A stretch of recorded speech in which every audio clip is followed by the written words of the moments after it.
No, please! First introduced in the Stargate Atlantis series, the Wraith are typically humanoid species from the Pegasus galaxy. They operate in a hive-based system and harvest others' life force in order to keep themselves going, and they have managed to instill fear among living beings across innumerable worlds. These Wraiths also have a fascinating physiology and established cultural norms, and today we will be exploring their origins and telling you everything you need to know about these human Iratus bug hybrids from Stargate Atlantis. But before we go into our explanation, we have a very small request.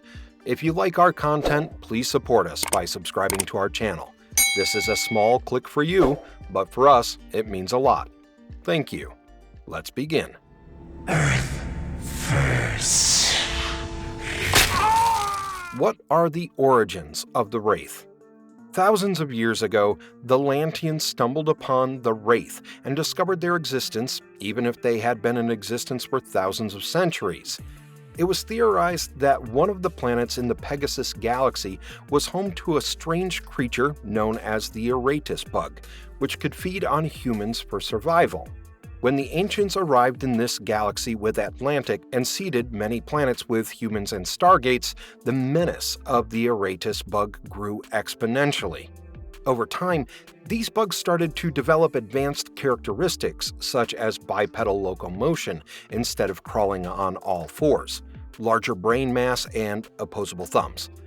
As even more time passed, these bugs evolved into hybrids capable of launching an attack against the Atlanteans. They started feeding upon the humans in the galaxy, and it was only a matter of time before the Wraith became capable of advanced interstellar travel. However, the details of their origins are still a bit murky, and further research revealed that the Wraith came into existence about 9 centuries before Atlantis was abandoned.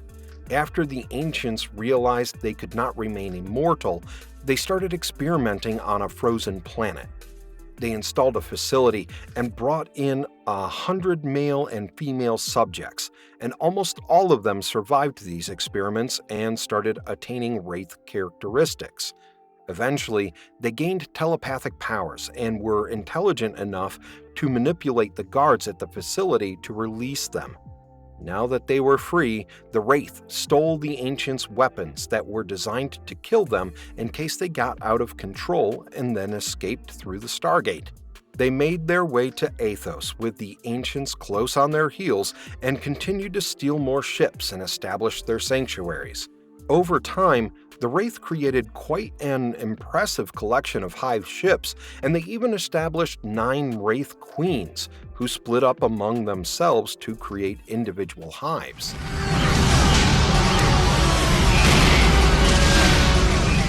What was the Atlantean Wraith War? While the Wraith was on the rise, the Atlanteans were the only sect of ancients in the entire Pegasus galaxy capable of dominating over them. They had left the Milky Way millions of years before the plague could wipe out their race, and the Wraith viewed them as their genetic rivals and even blamed them for their creation to some extent.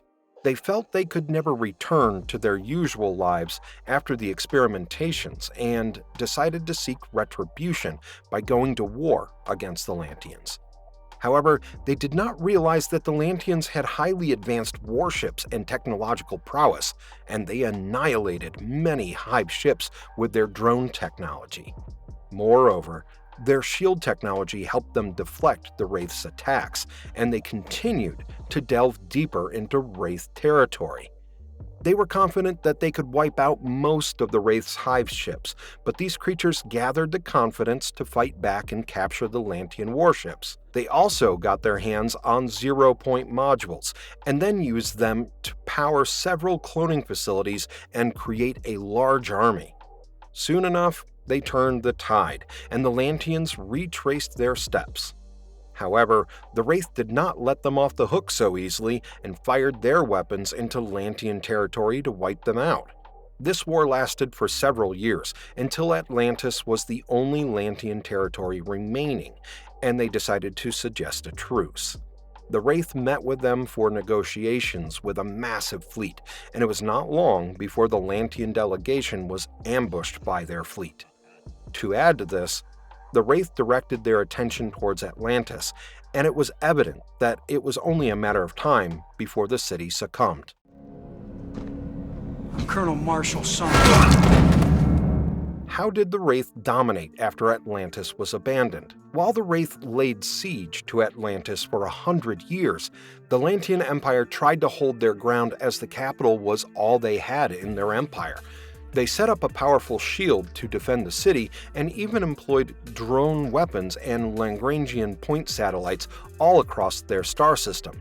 However, it was not long before the Wraith managed to destroy their satellites beyond repair, and the Lantians' drone weapons supply was also running out. Eventually, the Ancient Council came to the decision to sink the city and abandon the galaxy before returning to Earth. At last, the Wraith had complete control over the Pegasus galaxy and immediately started attacking the human herds. However, they could barely dominate Atlantis as the Lantians' abandoned experiments, known as the Azurans, soon assaulted them. The Wraith then disabled the Azurans' base code directives that had programmed them to attack them. These creatures soon retreated to their household while the Wraith retained their control over the galaxy.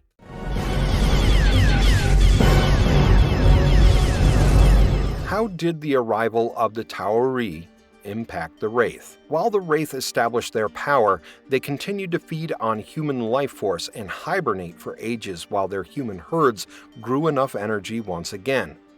In this way, they created a cycle of feeding and hibernating that went on for about 10,000 years until the Atlantis expedition occupied the ancient city. The Wraith then came across some humans of Earth on the planet of Athos, and Wraith darts then took them back to their homeworld to feed on them. In the meantime, Major John Shepard and Lieutenant Ford were sent on a mission to bring these humans back, and they arrived on the planet and located them in a holding cell aboard the Hive ship. Meanwhile, the Keeper learned all about the existence of humans on Earth and was curious to learn more about its location when Colonel Marshall Summer finally killed her. Her death triggered the entire Hive to snap out of their hibernation state, and they soon embarked on a mission to feed on planets across the Pegasus galaxy. They also sent a fleet to Lantia and faced hurdles after one of their ships was destroyed by an ancient Lagrangian satellite, but they immediately destroyed the satellite and continued their adventure. After establishing themselves in orbit, the Wraith attacked Atlantis in the hopes that they would finally get Earth's location, but the Tauri and the Athosians stepped up to defend the city. They also had some assistance from Earth, and they managed to defend themselves against the first wave of the Wraith fleet. However, it was only a matter of time until 12 Hive ships arrived with reinforcements, and the Tauri came up with a plan to fake a self-destruct procedure to escape the Wraith. They successfully faked the destruction of Atlantis by setting off a timed nuclear weapon and even cloaking the city, and the Wraith were fooled into abandoning the mission. They did realize that their human resources were scarce at this point, and the lack of food drove them to a civil war where stronger Wraith hives started targeting the weaker ones.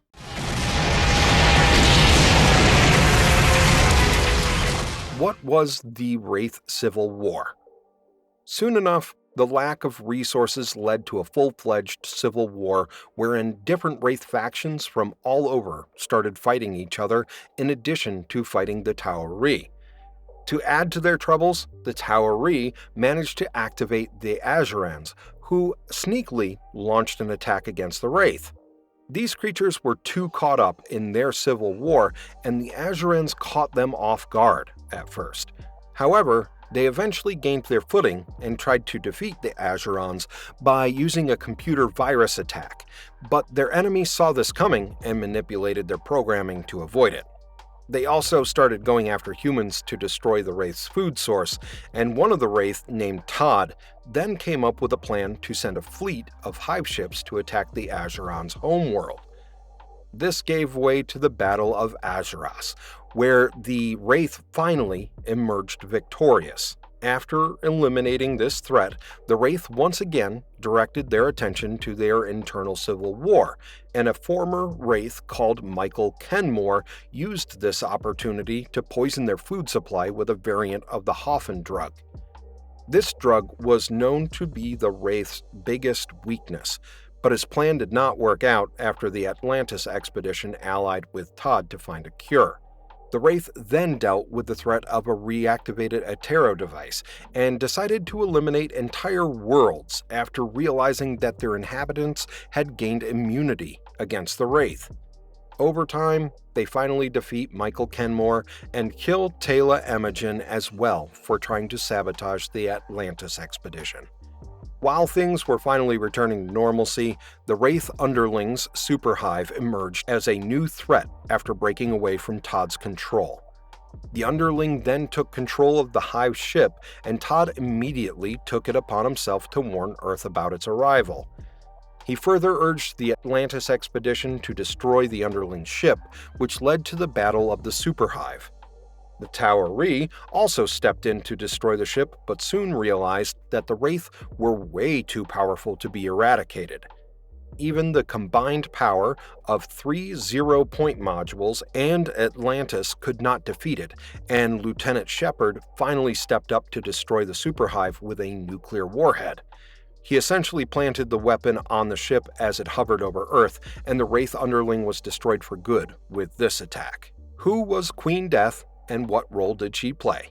After Atlantis' departure from the Pegasus galaxy, Queen Death established herself as the supreme queen of the Wraith.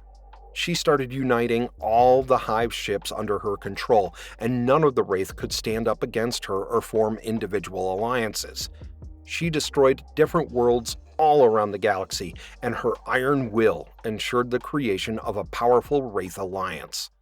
When the Atlantis expedition traveled back to Pegasus 6 months down the line, Queen Death sent her forces to kidnap Dr. McKay and turn him into a Wraith against his will. She hoped to gain access to a ZPM and some shield technology through him, but Atlantis forces managed to rescue him while a new alliance against the Queen Death was in formation.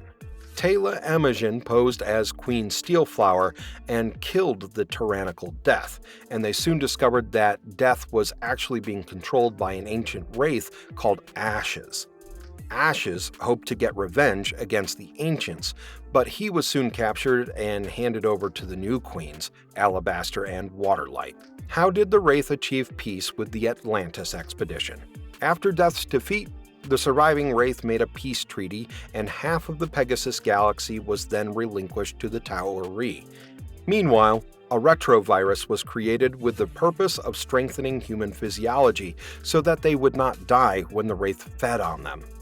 Eventually, the Wraith focused their attention on a man called Wolf, who had been responsible for many Wraith deaths. They finally tracked him to a traveler supply depot, but John Shepard stepped in before things got blown way out of proportion.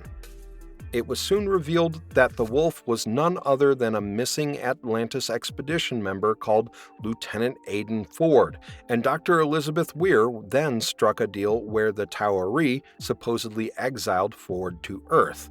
While he returned to Earth in a Vanir scout ship, the Wraith were close on his heels and even tracked down the ship's hyperspace vector in the hopes of finding Earth's location. Where is this new feeding ground? How do the Wraith feed on humans? To ensure survival, the Wraith relied on human life force as their primary form of nourishment. Other beings, such as Ancients or Wraith, could also provide sustenance, and the Wraith most certainly did not shy away from cannibalism in dire situations. The science behind their feeding abilities can be explained in terms of sipping a drink through a straw, and the Wraith sometimes drained their human victims slowly to torture them. They were quite sadistic in nature, and they took a whole lot of joy in witnessing their victims' pain. Additionally, their victims started aging at an accelerated speed as a direct result of the feeding process. Even though the Wraith had a full set of teeth, They drained their victims' life force with the help of a specialized organ in their right hand. They slammed this organ against their victim's chest and then punctured through their skin with their sharp nails to feed on them. Moreover, they injected their victims' bodies with a particular enzyme that strengthened their bodies and ensured that their victims would not drop dead mid-process. Without this enzyme, humans would die in a jiffy, and the Wraith had to resort to these drastic measures to ensure that their victims don't give up on their bodies before they had had their fill. High doses of this enzyme did result in superhuman speed and agility for humans, but at the same time, it could alter their brain chemistry or even turn them into addicts. In some situations, the Wraith used this enzyme as a torture tool to brainwash humans or force them to reveal the truth, and addiction to this process drove many humans to turn into Wraith worshippers. Moreover, the enzyme withdrawal was quite a painful procedure, and many humans preferred to serve the Wraith than to give up on this drug. The Wraith were also capable of consuming human food and drinks, but it did not provide them with any nourishment and was only seen as a pleasurable activity. However, the younger Wraith relied on human food for survival and only started draining their life force after puberty. This feeding process was quite critical to the Wraith's existence, as it not only gave them enough sustenance to go about their daily tasks, but also gave them the power to give back life or heal from fatal injuries. Their immune system's strength was directly linked to how much life force they had fed on, and it also enhanced their telepathic abilities. At some point, the Wraith conducted experiments to elevate the taste of their victims' life force by adding Wraith DNA to their genetic structure. They tried this procedure on human villagers in secret and learned that this enabled the humans to access their telepathic network. It was only a matter of time before the rest of the Wraith found out about this, and they had no option but to destroy the entire village before they could peek into their communication networks. How do the Wraith use telepathy? While the Wraith did have tongues and vocal cords, they would typically communicate through a telepathic network that could communicate across long distances. Moreover, the Wraith could also send telepathic messages to human beings by transferring some of their DNA into human beings through gene splicing. This process helped humans gain access to the Wraith's telepathic network, but at the same time, their minds were then vulnerable to Wraith mind control techniques. They needed a minimal amount of DNA to form this connection, which then showed up across several generations despite being watered down. Initially, the Wraith would not filter any information in the network, but they soon started segregating their communication channels after Taylor Imogen infiltrated them to collect information for their enemies. The Wraith could also project psychic projects that took the form of shadowy ghosts, and they often used this ability in battles to trick their enemies. These hallucinations left their human victims in utter confusion, and they sometimes even used these shadowy ghosts to scare off their opponents. While trained individuals could see past these illusions, the Wraith were powerful wielders of telepathy, and special members such as Keepers could even use their abilities to make humans kneel before them.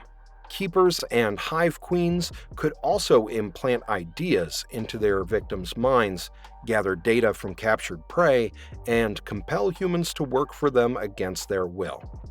However, the Hive Queen typically refrained from using these powers and only resorted to them to weed out imposters in her hive. The Wraith's telepathy allowed them to communicate across great distances, and they often used it to summon each other in dire situations or even shield their individual hives' thoughts from their own species. Hive Queens especially had enhanced telepathic abilities, and they could even disarm military personnel and convince them to drop their weapons. They could also override a human with Wraith DNA and then control them, as well as kill weaker Wraith or other queens. Stronger members of their species could combine their powers to take control over a Hive Queen, but this proved to be a tedious task that often resulted in their own loss of life. How do the Wraith hibernate and sustain their feeding cycles? Typically, the Wraith are known for operating as a hive-minded collective species that enter extended hibernation cycles that last for several centuries.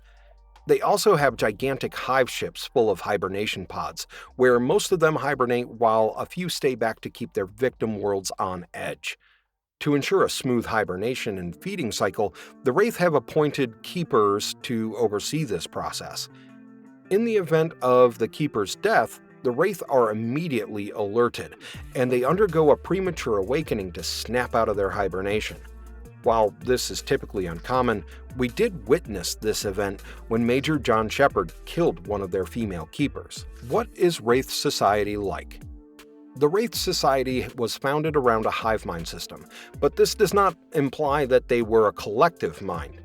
They were masters of telepathy, which made it easy for them to communicate within themselves, but the Wraith Society was a lot more complex and hierarchical in nature. The Wraith hives were led by female hive queens who ruled over the hive ship and even bred new batches of soldiers. After the queens, intelligent commanders such as lieutenants and scientists held prestigious positions, followed by masked warriors and keepers. These warriors were tasked with defending the hives while the keepers ensured that their organic technologies were intact. Wraith soldiers were wired to care very little for their own lives and were trained to use self-destruct mechanisms in case of capture, as demonstrated by Wraith dart pilots. The Wraith were known for their hostility towards other races, ruthless attitude toward the fallen, as well as their willingness to engage in cannibalism in tough times.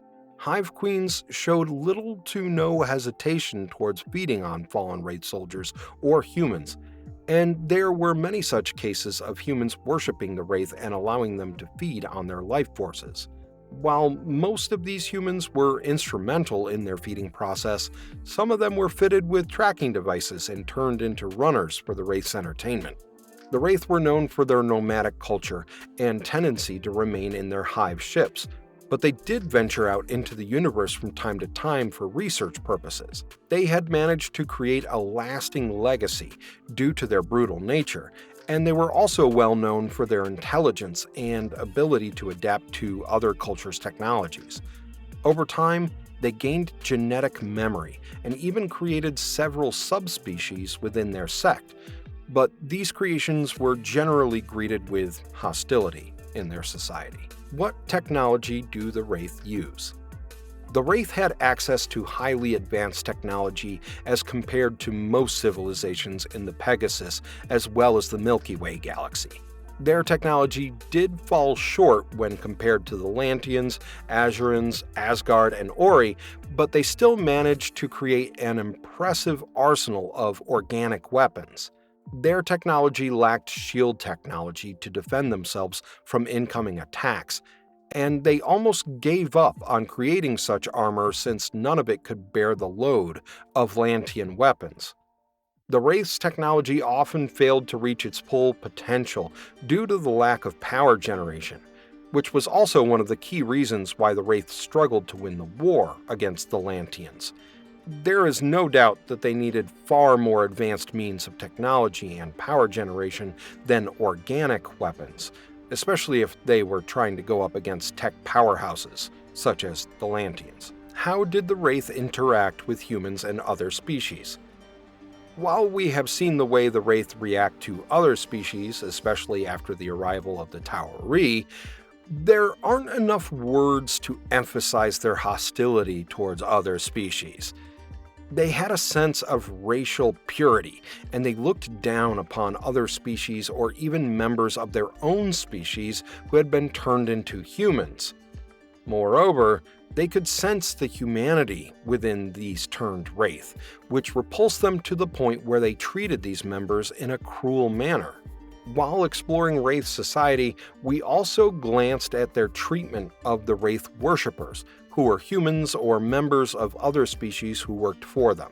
The Wraith did keep them around and even fed on their life force, and in extreme situations they labeled them as runners, to use them as pawns in their sporting events. The Wraith further expressed their disgust towards the Azurans, non-living beings who were immune to the Wraith feeding process. What are the Wraith's weaknesses? The Wraith were known for their weakness to the Hoffen drug, which caused their internal organs to shut down and malfunction. Additionally, this drug prevented the Wraith from deriving any sustenance from their victim's life force, as shown in the episode Poisoning the Well.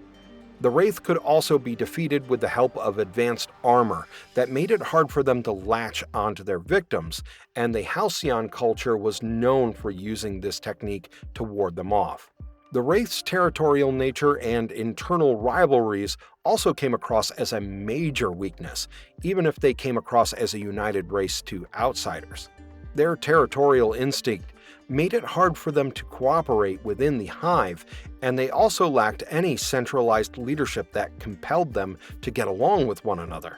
Instead, they had several individual sovereign hives that did not hesitate to attack one another, especially when resources were scarce. After their awakening due to the Atlantis expedition's arrival, the Wraith stumbled upon Earth and were overjoyed to realize that it was a rich feeding ground. After having suffered due to the lack of food, the Wraith immediately turned on each other and even entered a civil war over resources, while the Hive Queens also refused to cooperate and work in unity. It was also quite common for high-ranking officers to engage in treason over the promise of resources, which truly weakened the Wraith community as a whole. What alternate timelines show different outcomes for the Wraith? Besides making quite an impact in the mainstream universe, the Wraith have also made special appearances in alternative timelines. In one such timeline, Atlantis somehow re-emerged to the surface on its own, and the Wraith then traveled all the way to the Milky Way galaxy to infuse it with genetic material from their hive ships. This enabled them to control Atlantis, but they eventually abandoned it and directed their attention toward battling the Goa'uld. Eventually, the Goa'uld Hecate tried to create a hybrid within the Wraith, which led to a lot of tension within the Wraith. At the end of this story arc, the Wraith Queen decided to reactivate Atlantis and then take the Wraith to Pegasus. In another such timeline, the Wraith were caught up with the sinking of Atlantis, but they soon entered hibernation and did not wake up from it in 2004 during the death of an entire Atlantis expedition. There was another alternate timeline where a former Wraith called Michael Kenmore created an army of human-Wraith hybrids and unleashed them upon the Wraith during the Civil War. The Wraith's mind powers in Stargate Atlantis. Explained. In the first season of Stargate Atlantis, the Wraith were capable of making people see things and inducing panic and fear among the masses. Over time, this power faded as Taylor and others realized that the Wraith could peek into their minds, making fans wonder if their powers had decreased. However, this is far from the truth, and the Wraith are still entirely capable of reading others' minds, manipulating dreams, and even putting living beings into a trance.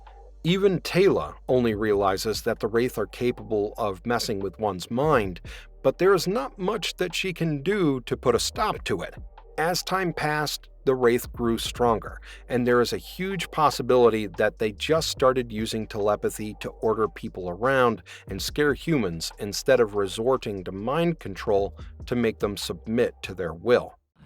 Why have you taken my people prisoner?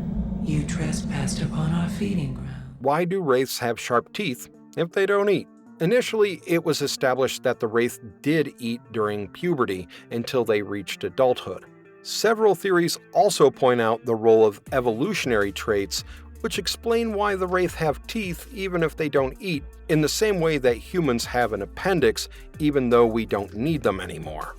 Writers have also teased that the Wraith came from genetic experimentations on the ancients as well as Iratus bugs, who did need their mouths to feed on human essence, and that their evolution into humanoids resulted in them retaining these sharp teeth. Even if these teeth have no instrumentality, they serve as an aesthetic feature that gives them a scary appearance, which also seems like a valid explanation for those sharp fangs. Marvelous verdict.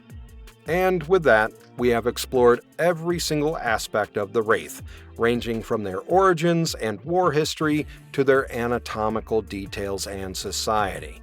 These creatures are truly one of a kind, and there is no doubt that their presence elevated the Stargate Atlantis series to a whole new level.